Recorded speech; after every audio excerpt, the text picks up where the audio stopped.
A fantastic weekend of racing awaits us here at the Big A, always one of the biggest days of the entire Aqueduct meeting, and a sure sign that spring is here.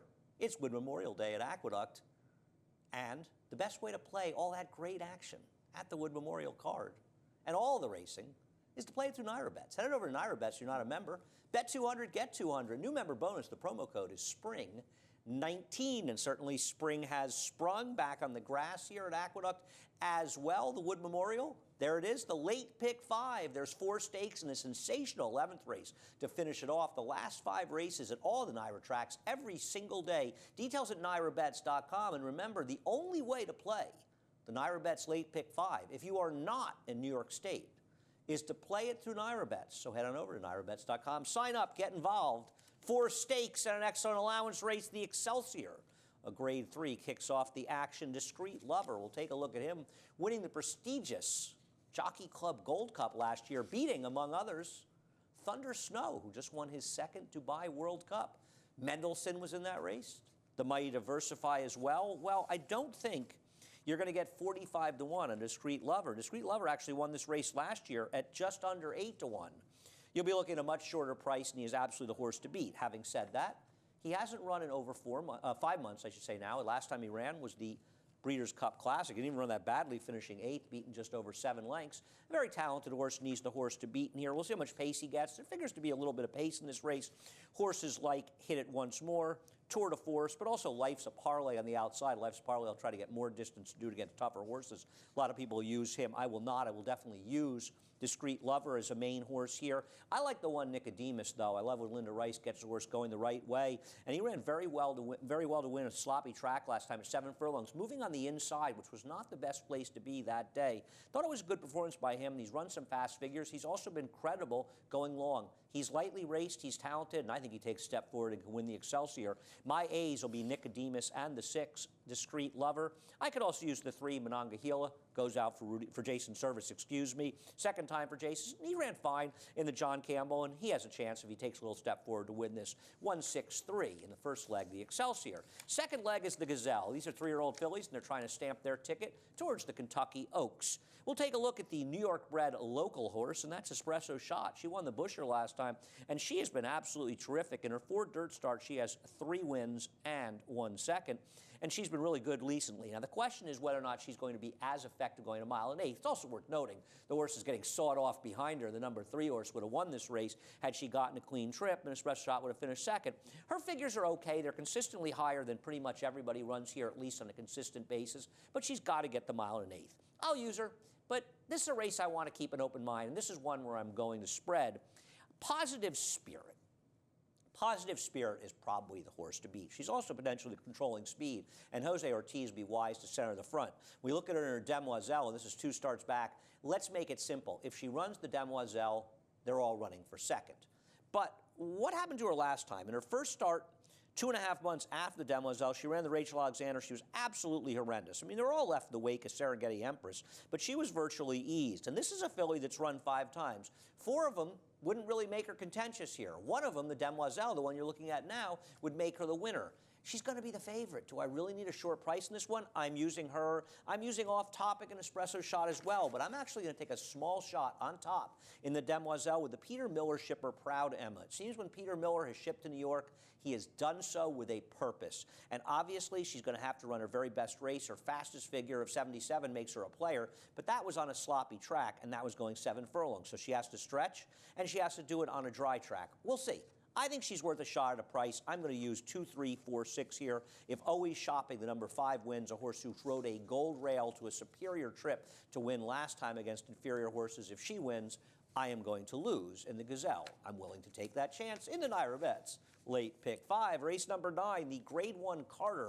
One of my favorite races every year, and we are going to show the favorite, and we're going to show you him winning, or not winning, running 2nd on the turf. This was the Breeders' Cup Turf Sprint, a race that got a very, very big figure when he lost a very tough photo behind repeat winner Stormy Libel. Since that race, he has run in 2 dirt races, and arguably has run as well, if not better, than he ever ran on the turf.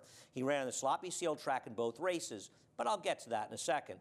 He ran a big race, getting a 109 Beyer, winning by almost 14 at Tampa, and then he ran an off-the-turf 5-furlong race and beat the very talented recruiting Reddy, who came back with a stakes win with a 107 figure at 5 furlongs. The thing is, he's run very well on dry dirt. He dueled hard in the Woody Stevens and finished 4th, beaten just under 5 lengths that day, despite being involved in a suicidal pace duel. The horse he dueled with was Promises Fulfilled.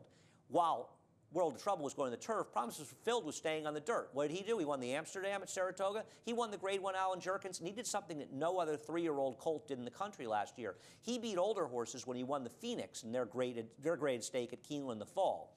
I think World of Trouble could be as good a sprinter as there is in the country. He's got to negotiate the 7 furlongs on a dry track. He draws well on the outside. He is way the horse to beat. I'm not trying to beat him in here. A horse I am trying to beat is Vino Rosso, the 2.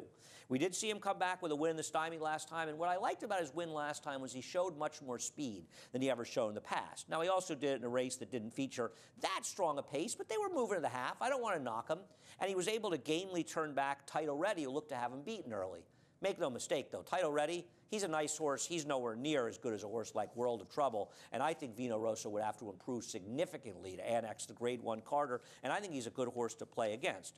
My backups could be horses like the 7 Honor Up, who last time out ran remarkably well to beat an inferior field, but he got a figure that puts him in the mix with everybody behind World of Trouble when he got left the start, moved prematurely, and still won. He has been sensational for Michelle Nevin.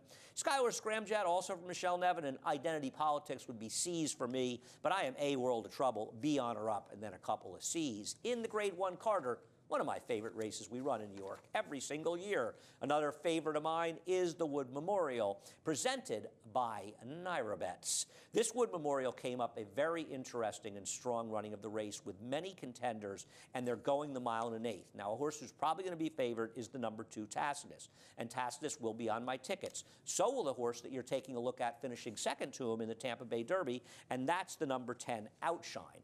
You could argue that in some ways Outshine ran the better race. He was attending a pace which was very quick, and he was making a wide move, while I thought Tacitus I don't think you can give a better ride than Jose Ortiz gave this horse. He actually got some position early from post number 10, and then he eased him over towards the inside. He split horses. He's an improving horse, a very well-bred horse for trainer Bill Mott and Juddmonte Farm, but he got a very good trip to win this race, and to take him as the favorite in a wide-open race doesn't work for me, but he's definitely an A in my NyraBet slate pick 5, as is the 10 Outshine.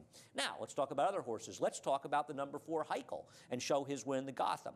People who like Heichel are saying the old adage, he's never done anything wrong. Oh, okay, fine. He hasn't done as much right as his record suggests. What he's done right is he's somehow managed to get in races that featured very fast paces, which favored his closing style, as you're seeing in the Gotham. And he's also been able in most of these races to ride the rail for the majority of the effort. This one he rode the rail before angling out in mid-stretch, as you saw. He came up a gold rail to win 2 back when the favorite, Tinkman Flew, decided to come off the rail for no particular reason. He got a great pace last time. To me, he's questionable at a 1 1/8. He's questionable whether or not his closing kick is going to be effective at 2 turns. And also, he's gotten tremendous setups in his races. I don't want to knock Heichel. He's a very nice horse. I just wonder if he's going to be as good going a 1 1/8, and I think he'll be overbet in here, and I am pitching Heichel. Tax and Not Nat Brady came out of a scintillating 3-horse finish in the Withers. We have not seen Tax since then. We barely saw Not That Brady when he was eased in the Gotham. Not sure why Not That Brady is back in this race, but I know why Tax is, and he belongs. He ran very well when he finished 3rd behind Maximus Mischief and Network Effect when he ran the Remsen here, and then he came back and he got the Withers, but he rode a very strong rail and got an exceptional ride from Junior Alvarado to do it. He hasn't run in 2 months. Horses have not come back out of that Withers to run exceptionally well, and I question how strong a race it was, and I also think with his very good trip, he's a horse that has a chance to win this race, and he certainly would be a C on my tickets, but I don't really like him as a win player. I don't like the 3 Hoffa's Union, who will get some attention. He had a very eye-catching debut, and he's obviously very talented. A lot of money was paid for him. He's a gelding after his debut. $11,000, a 2-year-old purchase. Ran big, but he's going to have to outrun some pretty fast horses early in here and hold off some talented horses late. If Hoffa's Union does it under 10 to 1, he'll do it without my money. I like the 5 Final Jeopardy. He's my top choice in the Wood, and I'll do an extensive Wood preview, which you can also view. I think Final Jeopardy may be improving at the right time for the right trainer in Jason Service. I liked his last effort, and I think he's a major player in here, and he can get the right kind of trip sitting just off the pace.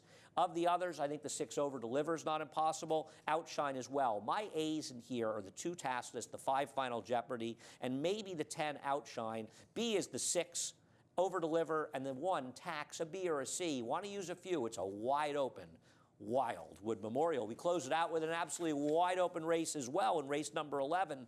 A lot of horses can win a mile. I'm not going to go through a full handicap in this race. The horses that I mainly want to use are the 6 Yamano Maker, who ran well to break his maiden 2 back and got the wrong trip down the inside last time out. The 8 Indamage, who's second off the layoff, and I think he takes a step forward, stretching out to a mile. And the 9 Salmon Jacks, who's run fine both of his races and might prefer a drier track on Saturday. They're my main 3, but you're going to spread a lot in the last race. It is a very, very interesting Naira Bet Slate Pick 5 on Saturday, Wood Day. That's the last 5 races. It's the Excelsior. Going through the 11th race, 4 graded stakes and then a terrific allowance race to close it out. The only way to play the Naira Bet Slate Pick 5 is to play it through Naira Bets. Head on over to nairabets.com for more information. Bet 200, get 200. Sign up and become a new member. If you're not a member of Naira Bets, you want to get involved, you want to play the Naira Bets Late Pick 5 and all the action on Naira Bets. Promo code is SPRING19. Enjoy what's going to be a sensational Wood Memorial Day here at Aqueduct.